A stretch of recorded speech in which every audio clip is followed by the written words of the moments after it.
J'ai décidé de dissoudre l'Assemblée nationale. Un cap clair. La gauche caviar découvre la tête de veau. On va pas refaire la NUPES. Une ministre, ça agit, ça ouvre sa gueule. Nous sommes Je vous obsède Quelle indignité. avec une constance. On peut assassiner qui appelle quand des même hommes, des l'admiration. femmes, on ne tue jamais leurs idées. C'est de la poudre de perlimpinpin. Bonjour, bienvenue dans l'édito politique. Les élections municipales approchent. Les 2 tours auront lieu les 15 et 22 mars. Et il y a une petite musique qui monte et qui vous inquiète, Jean-Marie Colombani, celle du sentiment anti-européen. En fait, il y a 2 courants qui vont se rejoindre. Un premier courant est que, d'ordinaire, les élections en France se disputent sur des terrains et des thèmes nationaux. Et il est très rare que la situation internationale intervienne sur le déroulement d'un scrutin. Or là, ça va être différent parce que tout le monde a les yeux fixés vers Washington et vers Moscou d'ailleurs, et que depuis Washington comme depuis Moscou, des pressions sont organisées pour entraîner un vote d'extrême droite ou favoriser un vote d'extrême droite. C'est le cas de tous les réseaux de Trump, de Donald Trump, mais c'est le cas aussi du côté Poutine avec des risques d'intervention dans une campagne électorale.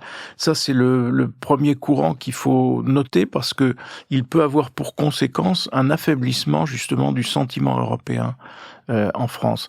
Parce que aussi bien Donald Trump que Vladimir Poutine ont en ligne de mire et comme objectif d'affaiblir l'Union européenne.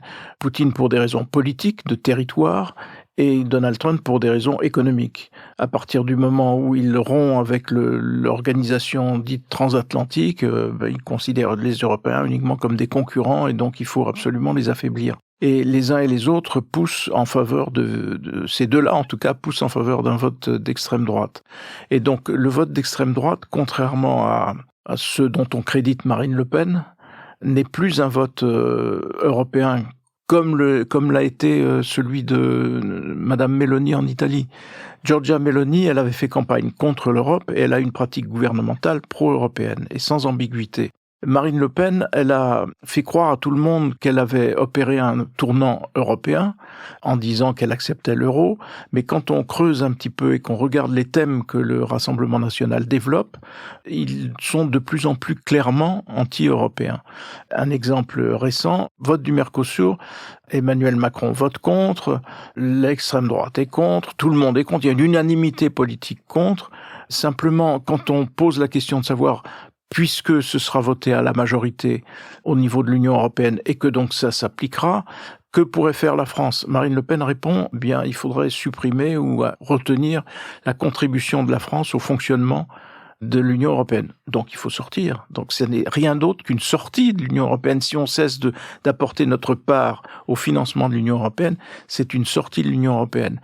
Et donc ça, c'est encore pas suffisamment repéré, remarqué, mais c'est déjà sous-jacent et c'est le danger qui nous menace, je pense, très vite dès lors qu'on entrera de plein pied dans la campagne présidentielle.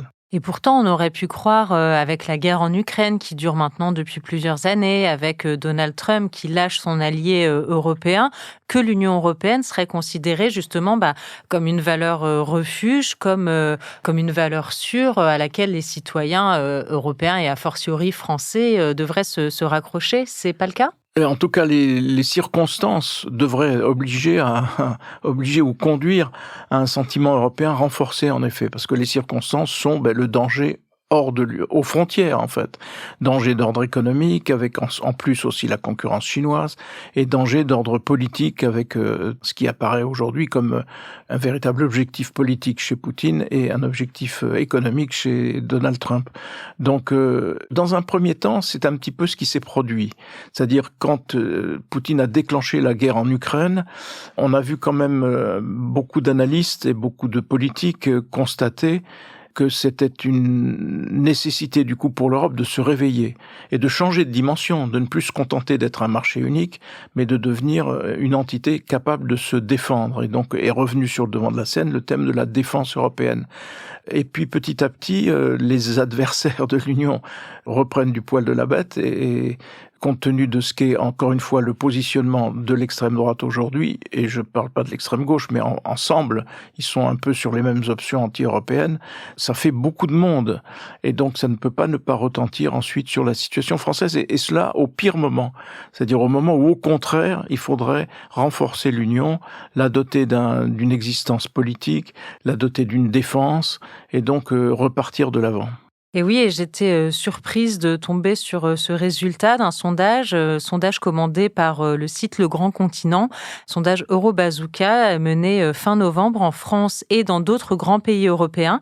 À la question « Souhaitez-vous que votre pays reste membre de l'Union ou la quitte ?», c'est la France qui obtenait le taux le plus bas, avec seulement 61% de rester dans l'Union européenne. Ça fait un peu bizarre quand même d'entendre ça en 2026. Oui, c'est un taux en recul, et puis c'est de la première manifestation, me semble-t-il, du contexte dont on vient de parler et du changement de nature du débat politique qui va peut-être, il faudrait pas que ça arrive, mais qui peut peut-être nous entraîner plus loin sur cette pente-là. D'autant que on avait eu, et ça avait d'une certaine façon aidé à un retour en force du sentiment européen, on a eu l'exemple du Brexit, qui a été tout sauf une réussite pour la Grande-Bretagne, laquelle aujourd'hui multiplie les passages, les points de passage pour se rapprocher de l'Union européenne et pour se rapprocher de ses partenaires européens, principalement la France et l'Allemagne.